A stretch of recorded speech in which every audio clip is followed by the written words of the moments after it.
Vamos abrir a palavra de Deus no livro de Êxodo, capítulo 25, o versículo 8. Êxodo 25, versículo 8.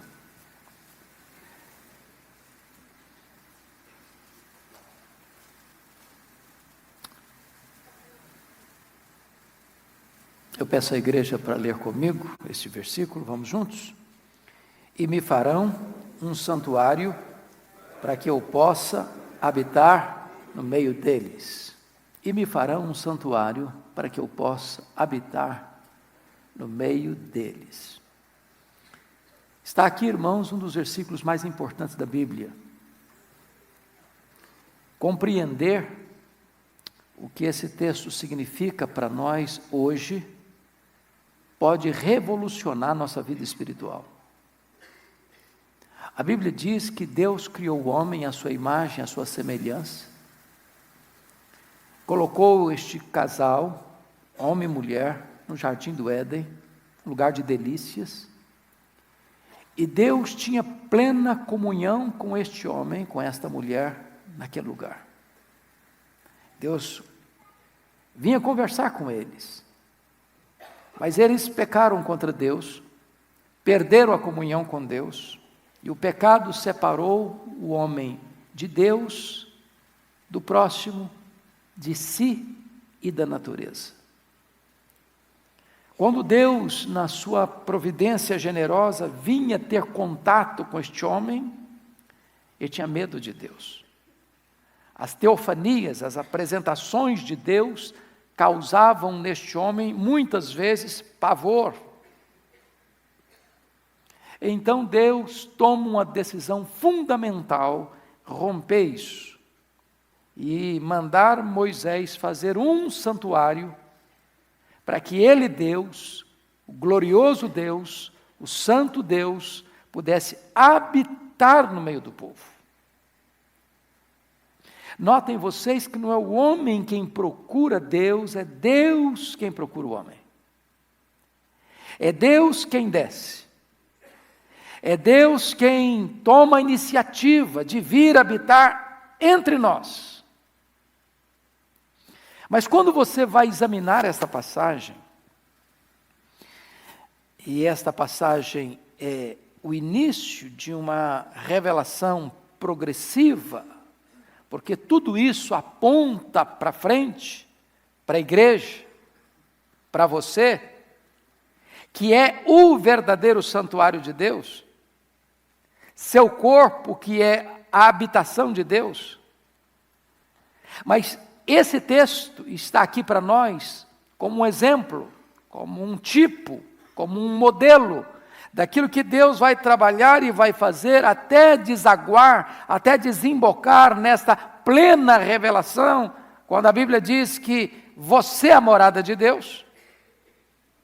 Então, para que nós entendamos esta linguagem ou esta figura, precisamos entender como é que esse santuário foi feito, e então tirarmos aqui as lições.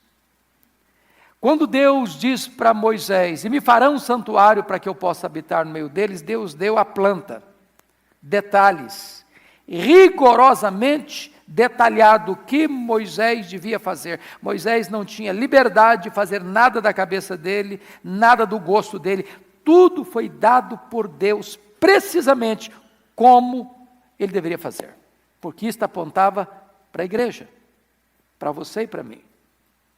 Bom, dada a ordem, a primeira coisa que Moisés precisa saber é com que material eu vou trabalhar. E quando Deus disse, me farão um santuário, Deus disse, olha, você vai fazer esse santuário da madeira de acácia. E se você for pesquisar, acácia é uma madeira dura, cheia de nós, retorcida, uma madeira do deserto. Nenhum marceneiro gostaria de trabalhar com acácia. Ela é uma madeira muito difícil de ser trabalhada. Mas por que Deus não escolheu o cedro do Líbano? Que era uma madeira nobre, macia, fácil de ser manipulada. É porque a acácia, sendo uma madeira dura, cheia de nós e torcida, é um símbolo da nossa natureza. pecaminosa. Deus escolheu habitar em nós, apesar de saber que nós somos acácia, madeira dura, cheia de nós e retorcida, difícil de ser trabalhada. Bom, escolhida a madeira, tem uma outra decisão a tomar. É preciso sair a campo para derrubar essas árvores. E a primeira coisa que nós precisamos entender então é que nós não podemos ser morada de Deus, a não ser que o machado de Deus rompa, seccione as nossas raízes. A não ser que você morra, você não pode ser morada de Deus. Primeiro é preciso morrer para nós mesmos, para vivermos para Deus. E talvez o machado de Deus precisa passar nas suas raízes e derrubar você. E matar você, para que você possa viver para Deus, ser habitação de Deus. Mas em terceiro lugar, o santuário não deveria ser feito das toras da madeira de acácia. Deus dá uma outra ordem para Moisés: agora você vai serrar essas toras em tábuas. Mas Deus deu um detalhe: tábuas iguais. Não podia ser uma tábua maior, uma tábua menor, uma mais larga, uma mais fina. Não. Tábuas iguais. Por que isso? Porque aos olhos de Deus, não importa quem você é, se rico ou pobre, se doutor ou analfabeto, se branco, se pardo, se negro, não importa a sua formação acadêmica, não importa em que bairro você mora, em que casa você habita, para Deus todos nós somos iguais. Deus não faz acepção de pessoas. Mas quando você vai um pouco além, Deus disse para Moisés: essas tábuas não vão ser colocadas em posição horizontal, vão ser colocadas em posição vertical. Por que isso? Porque a posição da igreja não é de ficar deitada em berço esplêndido. A posição da igreja é ficar de pé em posição de ação e de combate. Notem vocês que todos esses símbolos estão olhando para a igreja. O santuário é um símbolo da igreja. Porque a igreja é o santuário da habitação de Deus. E não só a igreja coletivamente falando, mas cada membro de per si é habitação de Deus. Bom, mas agora nós enfrentamos um outro problema. Já que estamos trabalhando com símbolos. Este santuário deveria ser levantado no deserto. E o deserto é um símbolo do mundo, do pecado. Como é que estas tábuas poderiam ser fincadas nas areias do deserto? Deus, que é o Todo-Poderoso e Sábio, toma uma outra decisão. Estas tábuas não vão ser colocadas na areia do deserto. Estas tábuas vão ser colocadas de pé sobre uma base de prata. Por que prata? Porque prata fala de redenção. Em outras palavras, você está no mundo, mas você não é do mundo.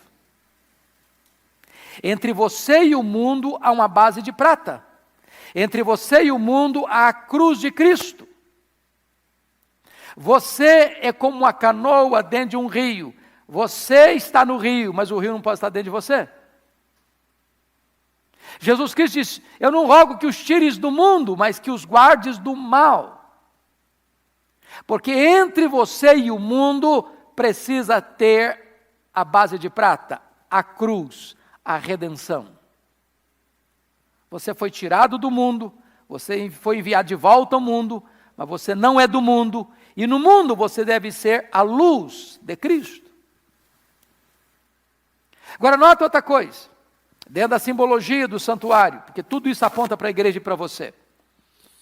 Quando você vai a campo serrar uma madeira, se ele derrubou a árvore está viva.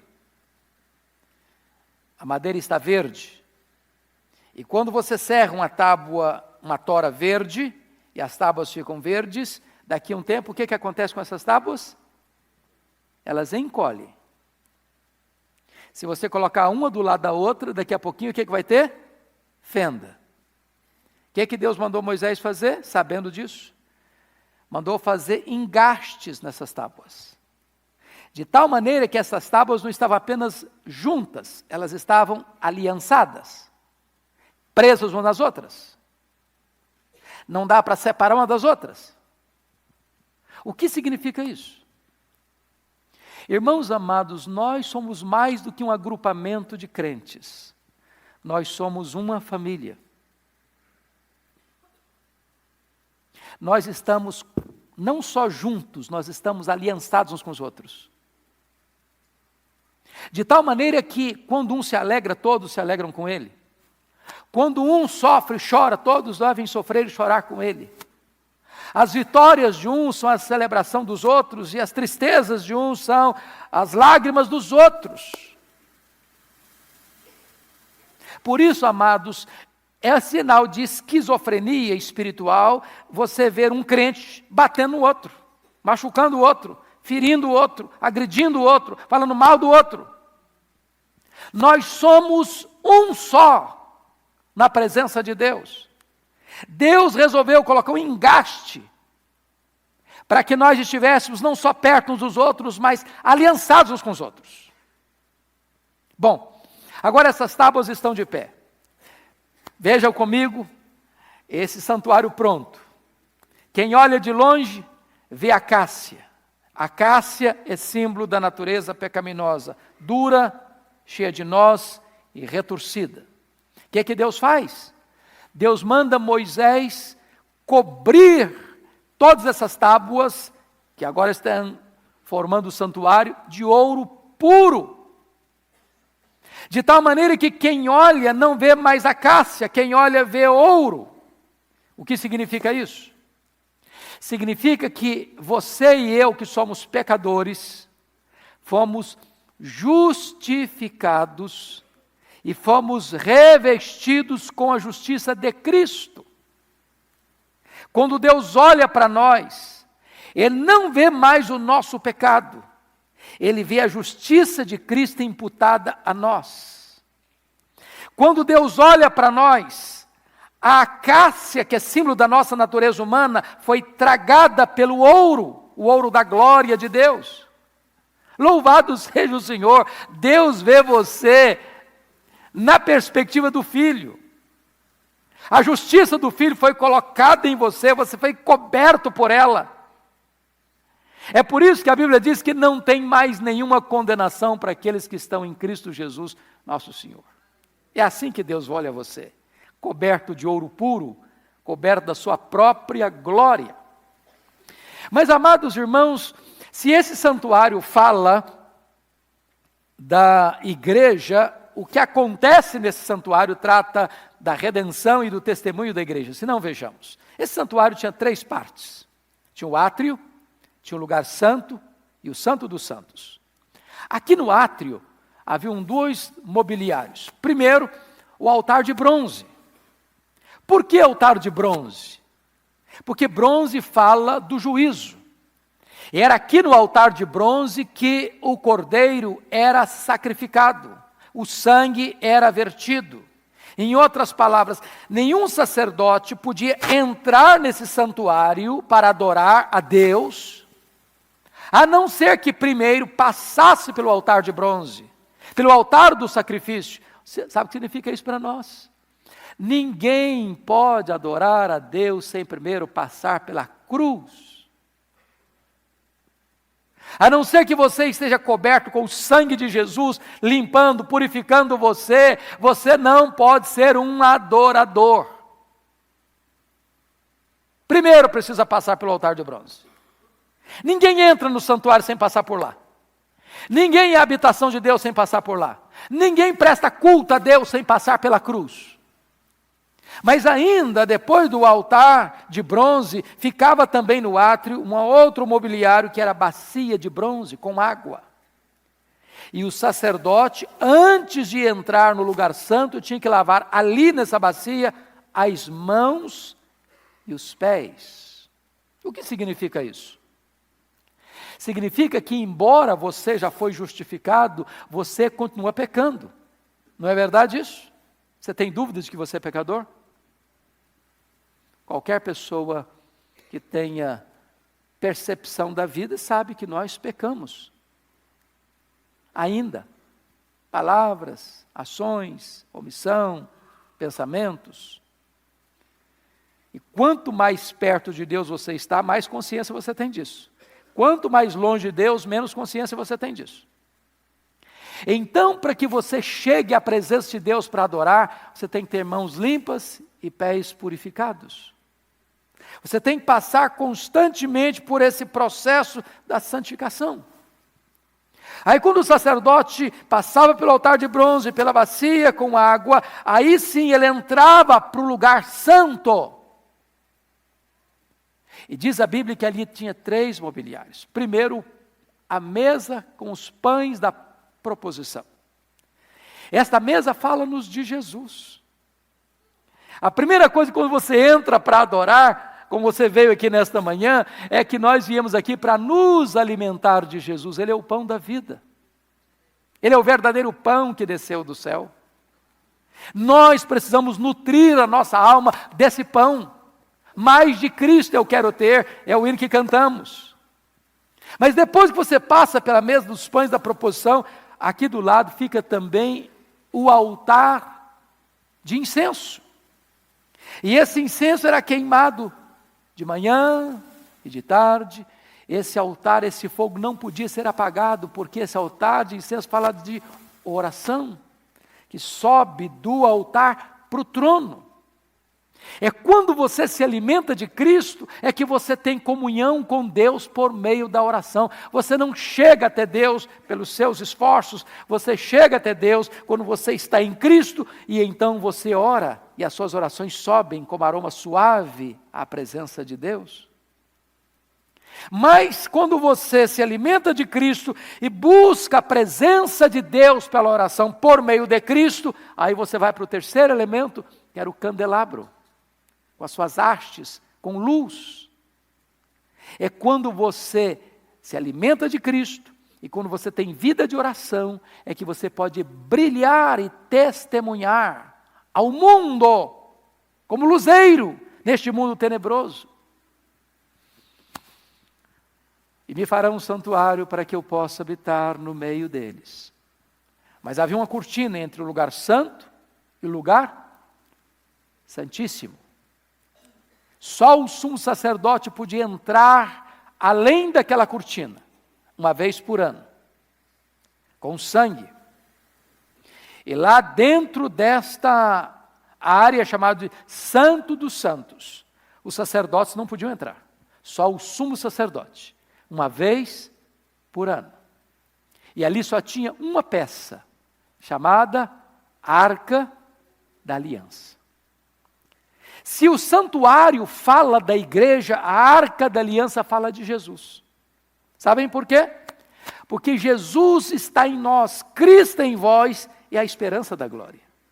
Mas uma pergunta é feita: de que foi feita a arca? De que material? E a resposta é: madeira de acácia. Mas como assim? Nós somos pecadores. A acácia é símbolo do nosso pecado. Madeira dura, cheia de nós, retorcida.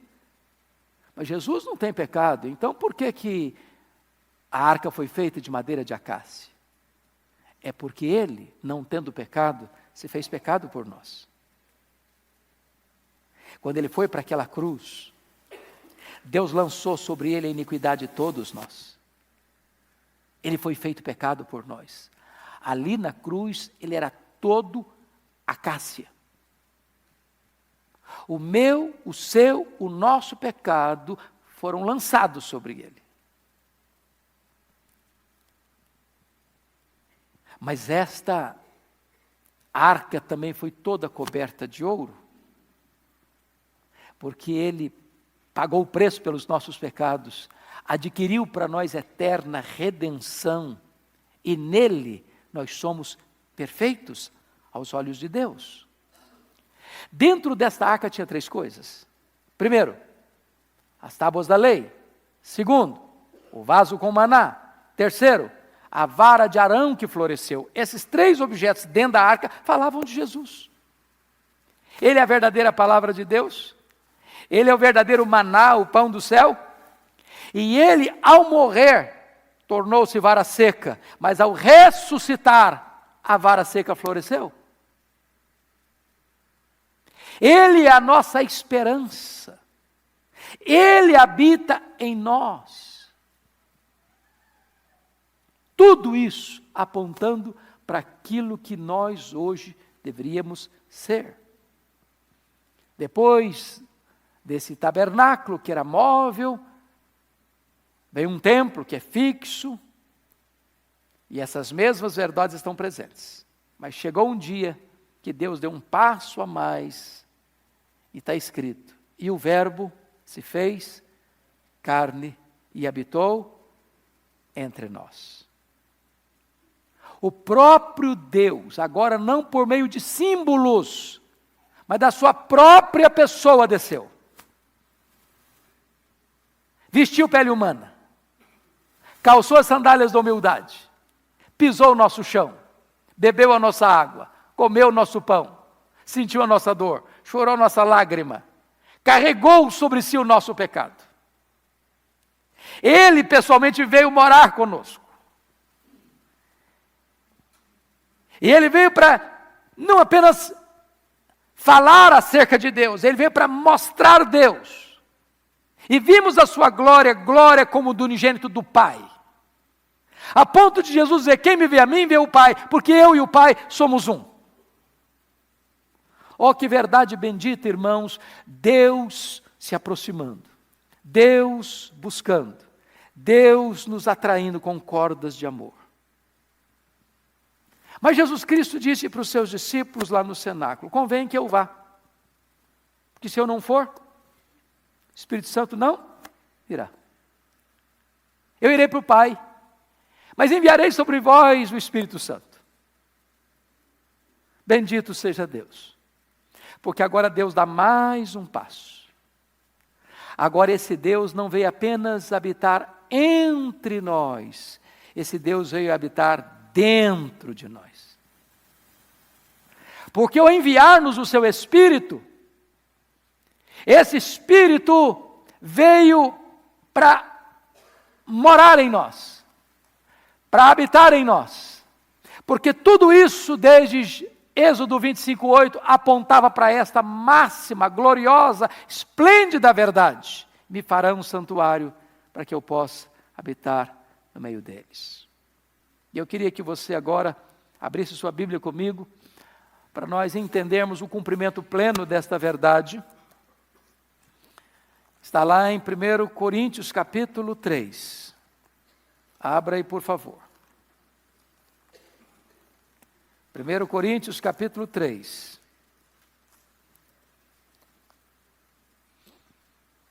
Versos 16 e 17.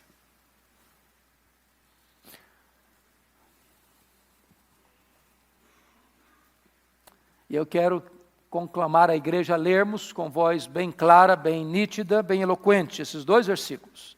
Vamos juntos, uma só voz? Não sabeis que sois santuário de Deus e que o Espírito de Deus habita em vós? Se alguém destruir o santuário de Deus, Deus o destruirá. Porque o santuário de Deus que sois vós é sagrado. Sabe o que é glorioso de ler aqui? É que nós fizemos uma descrição do santuário, depois fizemos uma descrição do Santo dos Santos. O santuário tinha 3 áreas: o átrio, o lugar santo e o Santo dos Santos. Havia uma cortina que separava o lugar santo do Santo dos Santos. E esse Santo dos Santos, só o sumo sacerdote podia entrar uma vez por ano. E quando ele fazia o sacrifício e derramava o sangue ali sobre o propiciatório, a tampa da arca, diz a Bíblia que a Shekinah de Deus, a glória de Deus ali se manifestava. Quando Paulo diz aqui: não sabeis que sois santuário de Deus e que o Espírito de Deus habita em vós, a palavra santuário aqui não é santuário. Na língua grega, a palavra santuário aqui é a mesma palavra para santo dos santos. Você não é apenas o santuário, você é o santo dos santos. O seu corpo é exatamente o palco onde a glória de Deus se manifesta. Sabe o que é glorioso? No dia que Jesus morreu na cruz, diz a Bíblia, que o véu se rasgou de alto a baixo. Sabe o que significa isso? Naquele momento, estava acabando o sacerdócio levítico. Naquele momento estava se encerrando um ciclo de tipologia, de preparação para a consumação dessa verdade. Agora não tem mais sumo sacerdote, agora não tem mais alguém para representar você, agora todos nós fomos feitos sacerdotes. E todos nós podemos entrar com ousadia na presença de Deus, para adorar a Deus. Porque agora nós temos livre acesso à presença de Deus. E mais, o seu corpo é o santo dos santos, onde o Espírito Santo habita e onde a glória de Deus se manifesta. Veja comigo o capítulo 6, versículo 19 e 20. Vamos ler de novo, todos juntos, por favor. 1 Coríntios 6, 19 e 20, toda a igreja, por gentileza, vamos juntos. Acaso não sabeis que o vosso corpo é santuário do Espírito Santo, que está em vós, o qual tendes da parte de Deus, que não sois de vós mesmos, pois fostes comprados por preço. Agora, pois, glorificai a Deus no vosso corpo. Irmãos, se nós entendermos esta verdade, ela pode mudar por completo a nossa vida. Por exemplo, nós temos noção daquilo que é profano e sagrado. Todo ser humano tem essa noção. Pelo simples fato de você entrar por aquelas portas, estar aqui nesse ambiente, você já tem uma postura diferente. Não é verdade? Não é verdade, irmãos? Nós temos uma postura diferente. Você não fala qualquer coisa aqui dentro. Você tem respeito por essa casa. Essa casa, embora de madeira, de tijolo, de pedra, de cimento, ela foi consagrada para o serviço de Deus. Mas o santuário que Deus habita não é um santuário feito por mãos humanas. O verdadeiro santuário de Deus, embora essa casa deva ser respeitada mesmo, mas o verdadeiro santuário de Deus é o seu corpo. É no seu corpo que Deus habita. É Ele que é o Santo dos Santos. Agora, pense comigo se nós ousaríamos profanar a casa de Deus. Só em pensar isso já nos causa um profundo constrangimento. Não sabeis que sois vós santuário de Deus, que o Espírito de Deus habita em vós? Mas quem habita em nós? Levo você para Efésios 3,19, quando Paulo ora para que você e eu sejamos tomados de toda a plenitude de Deus, o Pai. Levo você para Efésios 1,23, quando diz que a igreja é a plenitude daquele que a tudo enche, ou seja, Jesus Cristo. Levo você para Efésios 5,18, quando Paulo diz, enchei-vos do Espírito. Você é a morada não apenas do Espírito, você é a morada do Pai, do Filho e do Espírito Santo. Mas você não é apenas a morada do Pai,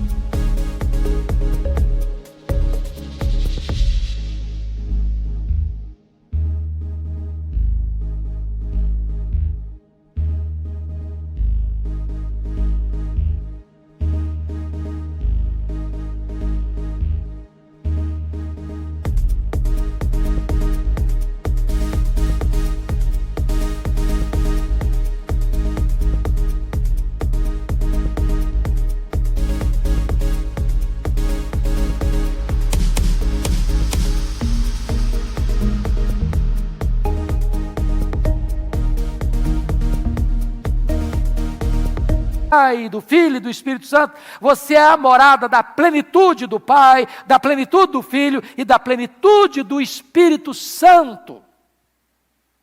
Se a Bíblia diz que nem os céus dos céus pode conter Deus, a Bíblia está dizendo que você, eu, nós, igreja, somos a morada plena do Pai, do Filho e do Espírito Santo.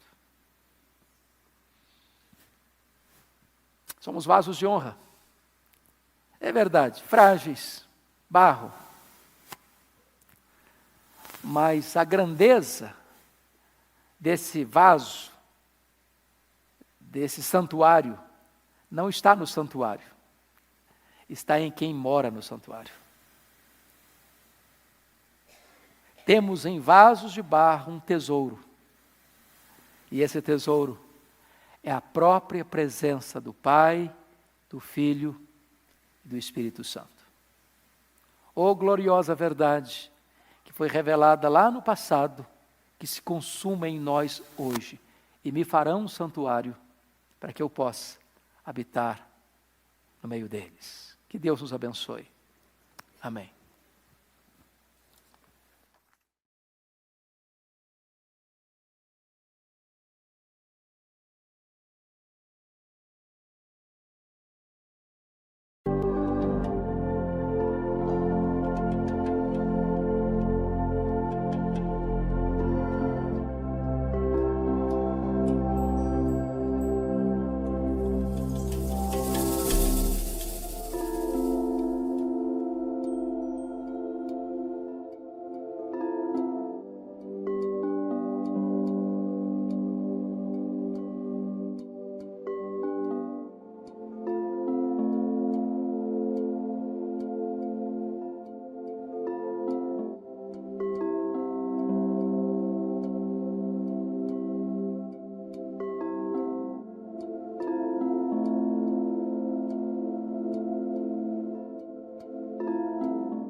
Canvas, I paint my fears, brush strokes of sorrow, colors of tears, and I scream and the sun is calling, and this spirals I keep falling, from forming twisted thoughts, in the labyrinth where hope's so lost. Muffled cries through the paper thin, walls of secrets where lies begin, false promises laced in sickening sweetness, fragile shells hiding endless bleakness. The cold wind softens, the rain subsides, hope's embers flicker, no longer heights. Faded